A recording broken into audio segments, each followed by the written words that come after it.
Now let's talk about stuff that comes from the water lines of the equipment. So this story is really based around Legionella. What's brought this to attention around the world is this paper which appeared in The Lancet, as you can see, in February 2012, where a patient whose only time she went out of her house in 9 months was to go for a dental visit got Legionella. Didn't need to be a rocket scientist to go back to the practice and say, let's check the practice out for Legionella. And sure enough, that's what happened. Unfortunately, the lady died. And that brought it to a lot of attention, but it's been going on for a while. So I thought I might unpack this story to you. Rarely do dental staff die of Legionella. It happens, not that commonly. We normally get this, Pontiac fever. Pontiac fever is the mild version of Legionellosis. And guess what? It looks just like the flu. You wouldn't know that you didn't have the flu. Except you probably said, well, I've had this year's flu vaccine, so it can't be the flu. It could well be Pontiac fever. So let me try to unpack this little story for you. So there are lots of different Legionella which are found in anywhere where you find water. Ponds, lakes, streams, the swimming pool, your hot water system at home, a hot tub, those sort of places. There are lots of different Legionella, over 48. Roughly 1/3 can cause pneumonic disease. They can also infect wounds, but more often they cause pneumonic disease. Most cases of serious or fatal pneumonic disease come from one species, Legionella pneumophila. So on the news when they say, we found Legionella, it generally means they found Legionella pneumophila, which is the worst one. And it's normally by inhalation. So when the disease was first described and named, it was carried through the air conditioning system and infected people attending the American Legionnaires Convention in the US, many of whom died. That's why they called it Legionnaire's disease after that. In Australia, it's happened at the Melbourne Aquarium. You're probably aware it's happened in Adelaide 5-star hotels, particularly where the hot tubs weren't serviced very, very well. It's notoriously happened in air conditioning systems. In Brisbane, it's happened in the Wesley Hospital. Almost all hospitals have issues with Legionella in their plants and equipment.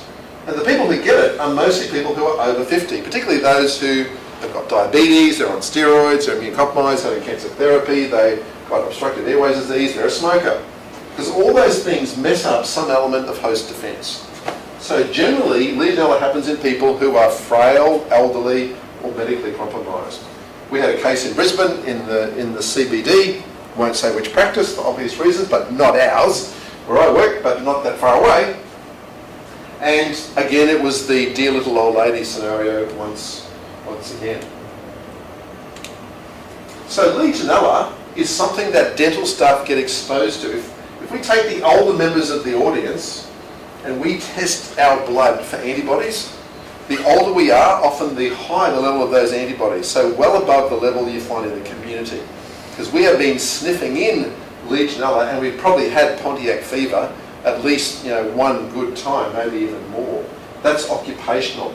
Our patients, though, don't expose themselves to Legionella until they come in, they get a whiff of it, and they get Legionellosis. And that's happened in Australia, the UK, in North America. In Queensland, the scenario where it happened was the practice had recently introduced a different water treatment. So they had bottled water, and they recently changed to putting in tablets. And the staff decided, against the instructions of the manufacturer, to then stop doing any flushing, cleaning. They just said, now we're putting in the tablets, it's all good. One less job to do. And in the practice, they had a triplex on the assistant side that was only used by one dental assistant who worked with one visiting specialist about once a month. Because none of the other dentists would let the assistants use the triplex syringe because of the spray issue I mentioned before. So what happened in the practice was that the visiting specialist came in, the DA used the triplex syringe. Because they weren't flushing, the water in the triplex was 1 month old. So it had been stagnating for a month. Full Legionella, big cloud of Legionella, the patient got Legionella, and we used water ozonation to strip the Legionella and all the biofilm out of the dental chair successfully to bring it back into operation, which is a nice example of problem and solution, I guess, together. So Legionnaire's disease, or fatal Legionellosis, Starts off like the flu, with the exception of having extremely developed headache, often leads to quite serious delusions, those sorts of things. And then, and this is probably a key point, it goes down to become a diarrhea. So flu doesn't generally go down to become a very, very profuse, marked diarrhea where the person also has delusions over the same time. And unfortunately, that what happened to the case reported in Italy. Whereas with Pontiac fever, it's just like the flu. You don't get chest, you don't get pneumonia. You just think you've just got the flu. So you feel a bit crook for a couple of days, but the infection doesn't spread beyond the lungs, so you never even think about it, getting it. But you've actually inhaled Legionella because the water lines have been stagnating because of incorrect flushing or lack of chemical treatment, or often both of those two things together. So look at several studies on the amount of Legionella pneumophila found in dental equipment. These are all studies done in the last couple of years. In this study, 50% of high-speed water lines, in this one 10%, in this one 40%. So, it's there at a modest frequency. These are studies of reasonable size and in typical general practice environments. One of the more recent studies also checked using molecular probes, and they did 47 practices in the US, and they found 62% had Legionella pneumophila in their water lines. So it's around at a reasonable rate, you would have to say, based on those sort of statistics. What happened in this scenario in Italy was the lady presented to ICU with severe respiratory distress. When they went to look at her risk factors, had no obvious risk factors. She only left her house to attend 2 appointments at dental practice. We took water from the tap, took water from the high-speed handpiece, blah, blah, blah. And on culture, it came back as being exactly the same strain. So it was the aerosolized water from the high-speed turbine that was the likely source of Legionella that the patient got exposed to over there. And they went on to then do the actual fingerprinting and sequencing it out to show that it was exactly the same rare sequence. So that confirmed the cause and effect relationship. It wasn't just by chance, I guess, which is quite important.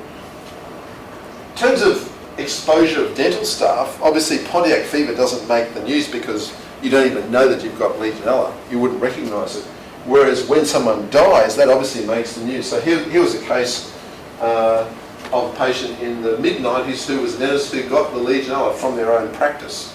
In fact, they had 2 particular strains in their lungs on autopsy, which were the exactly the same ones as found in the operatory and in the dental unit water lines over there. So, clearly it's around, but it's not happening that commonly given, think about the number of dental practices around the world over there.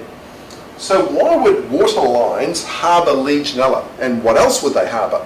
I guess are the 2 questions that naturally follow from that. So let's have a look at that. So the idea that bacteria grow inside the tubing of water lines is not a new idea. That's been around for almost 60 years. The reason for that is when you put tap water into a dental unit, in the tap water you already have organisms. So around the world you're allowed to have up to 500 bacteria per mil of water before it becomes non-drinkable, what's called non-potable water. So those organisms that come in from the tap get dosed into a dental chair. And of course, until fairly recently, most dental units were connected to tap water. Now, we tend to use bottled water, and then we do something to treat the bottled water to try to reduce the load of these bacteria. This is part of the reason why we actually do that now. So when we put bacteria into water-line tubing, they settle to the outside, they adhere, they develop into a biofilm. Same sort of story as the formation of dental plaque. No real difference. So when you look under the SEM at the surface of tubing in a water line, you see these large clumps and towers of bacteria. And then as we use the water line, those organisms get rinsed off and they form an aerosol, which we inhale and the patient inhales. Generally the patient is sicker than we are, so the disease is focused on the patient rather than on the dental staff over there. Here's a couple of SEMs. You can see here the organisms attaching onto the surface of the tubing. You can see here they're starting how they're interacting and beginning to grow into colonies. Here you can see quite a dense what looks like quite a large slime-type layer of sludge lining a dental bit of dental tubing. One practice I've seen in Victoria, the biofilm was so thick it actually blocked the tubing of the dental unit.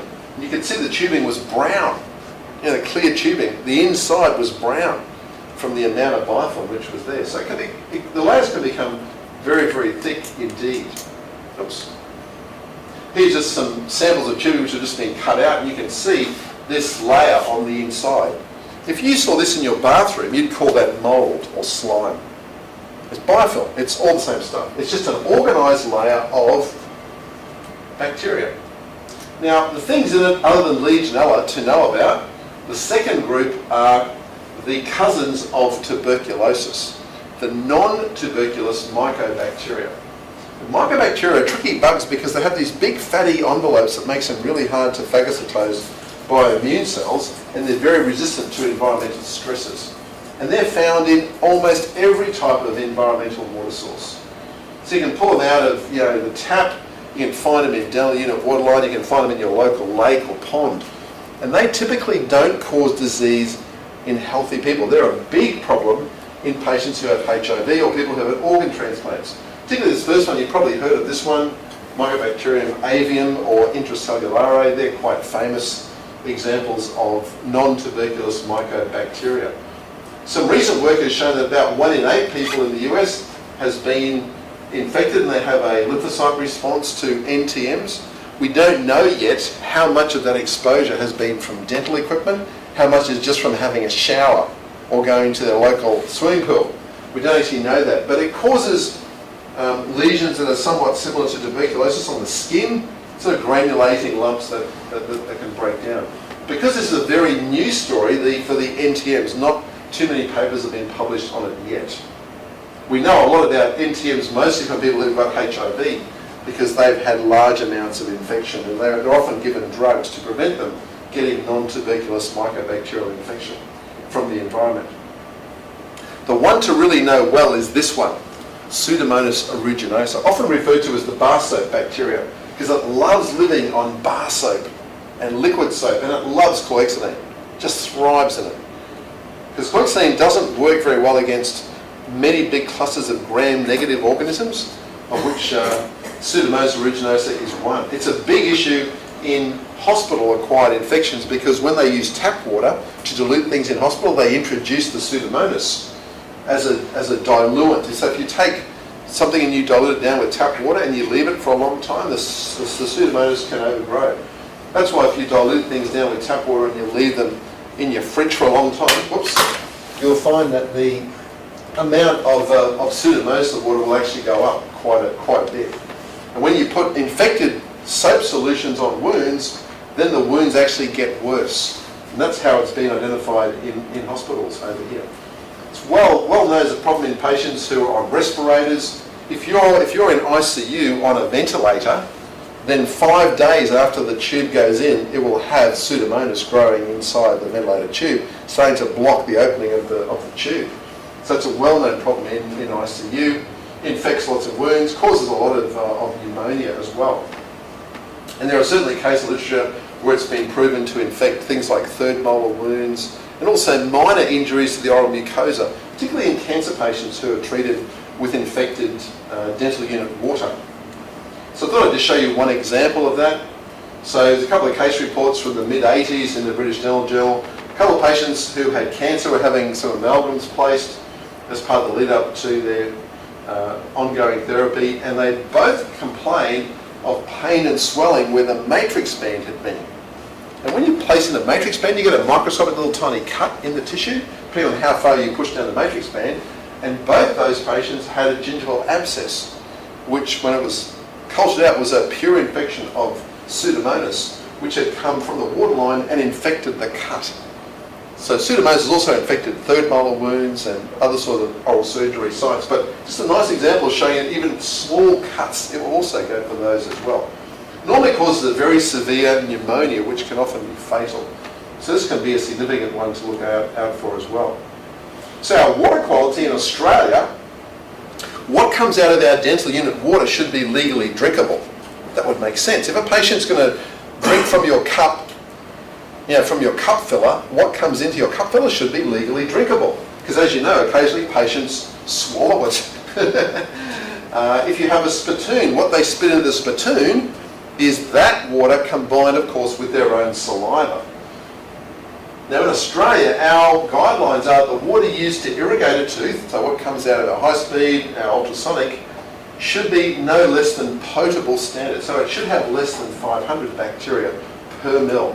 That's the guidelines. And obviously if we're doing oral surgery, implant placement, all those things, the irrigant, be it saline or water, needs to be sterile because we don't want to introduce bacteria into a place which is free of bacteria.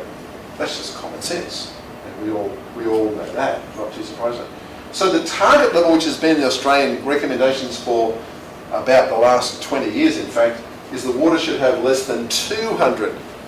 And the 200 comes from the medical requirement for water that's used, people having renal dialysis, where you need water of high quality. And that water quality can be tested. I'll show you some of our research. I won't show all of it, I'll just show you a snippet of our research done using water quality testers to measure that level, just to show you how well we either get to the 200 or we don't. Over here. So here's what the little testers look like. They're relatively simple. They come in a box of 25. Each one is a little tiny sterile container with a plastic dipstick. The plastic dipstick has an absorbent material which soaks up exactly 1 ml of water. So basically we turn these little things on their side, we put the water sample in, we're going to test up to this little water line, we put the paddle in, wait a minute, take the paddle out, tip out the water, put the paddle back in the container and leave it on the bench for 5 days. Turn it over and then count the dots. You don't need a laboratory, you can be a little water microbiologist yourself with this little box of testers. It's really cool. We get our students every year to use these testers. We send them out to test their water from their tap at home, their water in their fridge, the water from the university lake's always good to do. We get them to test as many water samples as they can possibly find to see how it marks up against this. So you simply have to then count the dots over the surface. They're actually sold by a company based here in Sydney called Millipore, because the actual technology is a Millipore filter. So when the full solution is absorbed into the pad, it traps the organisms on the Millipore filter, and they just grow. So there's nutrients that are caught behind them, so they grow very, very happily over here. So I thought I'd just show you some typical examples. This is a sample of sterile water. Now you probably didn't know this, but when you buy bottled water is sterile. That's why it can sit in a shop for months and months and months and not turn into slime. If you took tap water and put it in a bottle and left it sitting in a shop for a few months, the water bottle would go green, wouldn't it? With slime. You think, how has that occurred? Well, it's pretty simple. When you make bottled water, you then ozonate it. So the ozone is a triatomic form of oxygen that is highly proteolytic and oxidizing, kills all the bacteria. Within 25 minutes, the ozone converts back into harmless oxygen and leaves no trace behind. So by the time you buy the water bottle and you open the drink and you drink it, boom, the water has remained sterile. So that doesn't grow any colonies. This is tap water on a typical day. See, 1, 2, 3, 4, 5, 6, 7, 8, 9, 10, 9, 20. There you go, 20 colonies. Typically it ranges between 20 and 50, depending on where you are. This is a sample that has 350. Now I won't show you how we count them, but I'll give you a clue. There are 77 little squares. So you can pick 1, 2, 3, 4, 5, 6, and one in the middle, 7, and just multiply the number up in your head. So you can easily work out what the number is. What I want you to notice is that they are different. Here's a little dense white one. Here's a big flat white one. Here's one that's white but quite clear. This one's sort of bright yellow. This one's sort of a darker sort of brown. They're different sorts of bacteria. It's not just one. And they're typical waterborne organisms. And you get these guys for free, by the way. So when next time you have a glass of water from the tap, let me demonstrate. Yeah. So I've just ingested about 200 bacteria. Didn't have to pay extra for that. The water from the tap looks clear for the water from the tap to look cloudy, it has to have 500,000 bacteria per mil. 500,000.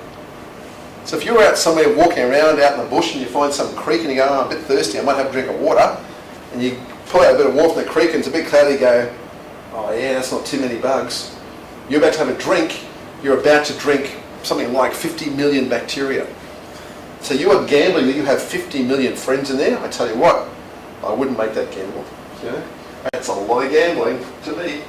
So we have a range of different bits of other kit which are now available to test water quality. This is one from a company based in Canada called E-Line. It's a little gel, and the gel changes colour and goes to a bad colour, or it stays green and remains as a good colour. What they've done, which is pretty clever, same sort of concept as growing the bugs, it's now just a little tiny gel which changes colour, is they've been able to pull out different sort of bacteria. So they've got one which looks at E. coli, Staph aureus and Salmonella. Obviously this is very relevant to environmental water hygiene and food hygiene, and one that's specific there for Pseudomonas as well. Again, they're just different options available on the market just to show you. And here is just showing you a couple of examples of how it changes to this orange colour if you have a level which is in the relevant test range.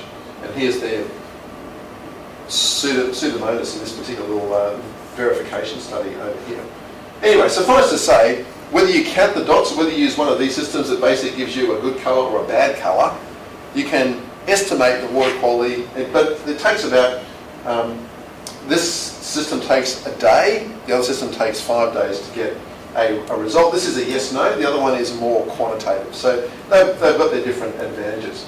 So let me show you some data that we collected on water quality. So we went out and we sampled 40 practices in northern New South Wales and southeast Queensland.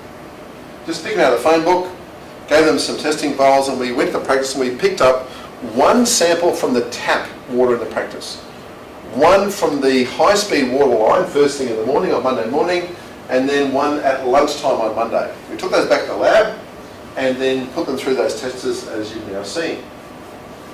So the first thing is, how good is the tap water around the ridges? Well, the range, so sort of a little bit sort of all over the place. But the nice thing was that most tap water in Australia was legally drinkable. Whew, sort of nice to know. You'd sort of hope that. What about the range in the dental samples? Now, just for inclusivity, we included the water from the practice where I work. And because we did that, we got this number, 0. Because we have a system to create sterile water from a dental chair by feeding the chair with sterile water and dosing the chair with additional disinfectants to achieve that. We've scaled it up in our new building to have essentially a sterile water system. So don't worry about the 0. The 0 is something you would not see unless someone had thought a bit about water engineering it. Typically, it sits at around about 9,500, and by lunchtime it drops to about 5,500. So even at lunchtime, it's still, about 10 times above the target level for drinkability, and it's over 25 times above the target level for quality. So, only 1 in 8 of the samples that we tested were actually within shooting range. So there are still some issues. The samples that were of good quality were people who are using peroxide-based systems. They seem to be exceptionally good, or peroxide in combination with silver, or some peroxide-related system like ozone or another oxidant. And often they were using a self-contained system, but not just putting in ordinary tap water, they were treating the water. In some cases they were using something like ozone to sterilise that. So there are ways of achieving that. There's not one solution, there are lots of different solutions that you can use to get there. What we found was that, as well, the practices that had low counts were into serious flushing. I mean, they flushed first thing in the morning, particularly after a weekend where things just build up and build up. They just grow like lawn grows, during a wet summer. Over the weekend, they were really rigorous about flushing. So flushing makes a difference. It's not the only thing you have to do, but it does make a difference, and our research certainly showed that reasonably strongly. So current sorts of things which are done, water coming into a practice normally has a non-return valve which is connected to it. Handpiece connectors have got anti-retraction valves that are built in. Many chairs have got self-contained bottle systems. Or if they're connected to the mains, they use a dripellated system, basically using a peroxide type of solution. Some physical flushing or introducing air as well, that's purging, and obviously chemical treatment. So some of the current ones include ICX. So if you use ICX tablets dissolve to give you silver nitrate. So silver is a long-acting disinfectant, and the other component in the white powder is sodium percarbonate. In water that breaks down to give you hydrogen peroxide.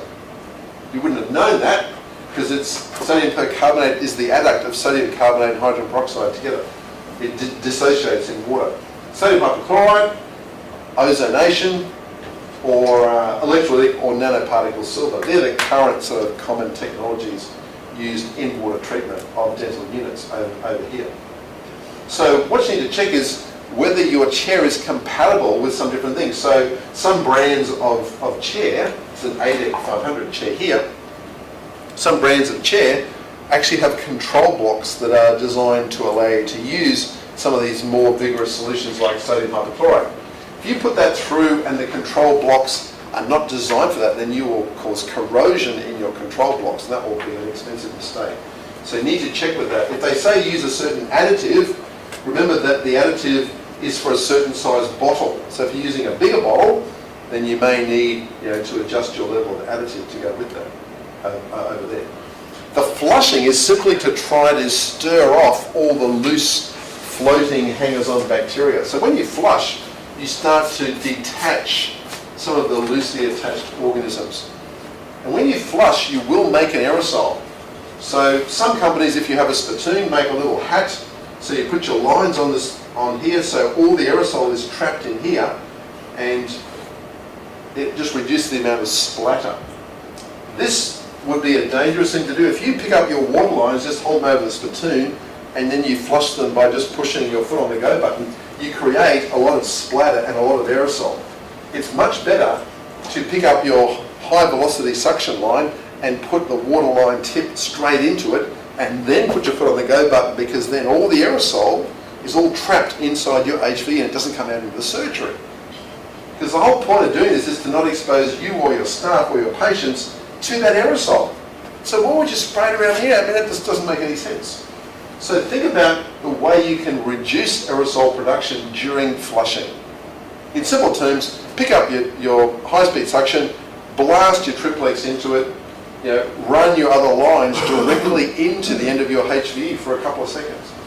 Very easy to do, but you don't create any aerosol by doing that if you do it in that way. So Laurie, just a couple of seconds, that's all you need to do. We recommend 20 seconds. That seems like a long time. Most people won't probably make 20 seconds, but that's the target. The most critical thing to do is to realise that when you start first thing on a Monday morning, the water lines have been sitting there growing like grass over the weekend. So you need to make sure the first flush on a Monday morning is a decent one. And we recommend for that 2 minutes. And that's why that one is pretty long and boring, but that's the ideal if you can manage that. Your triplex, your high speed and your slow speed, all three. Yep. That's between each patient. No, that's first thing in the morning, just a few seconds between each patient. Yeah, and that's more just to give you a little bit of insurance around your anti-retraction systems. Because there's not really an easy way to test anti-retraction systems. They rarely fail, but a few seconds of squirting between patients make sure that anything which has gone back in the lines, because as you know, when you turn a high-speed turbine off, the pressure around the burr, the air pressure drops dramatically. So it's throwing air out, and then suddenly it collapses. And so there is a slight sniffing effect. Now, a number of companies, particularly NSK, have gone to great lengths to engineer the handpieces to not retract any of that air, so-called clean head type technology. So the idea of the short flush between patients is just 1 or 2 seconds, just to basically give you insurance against all those little anti-retraction systems if they were to not work. That's all. But it's the morning long flush that's really the key, because that's when all the gunge builds up. It builds up overnight. It doesn't build up much during the day. It's during the night when it's just sitting there being stagnant, when the water's not flowing. So what about the spittoon? Because that's also got a line going. Okay, now so a spittoon doesn't produce aerosol, it produces smell because it gets protein there, and then the biofilm grows inside the protein. We found the ultimate solution to that is to have no spittoons.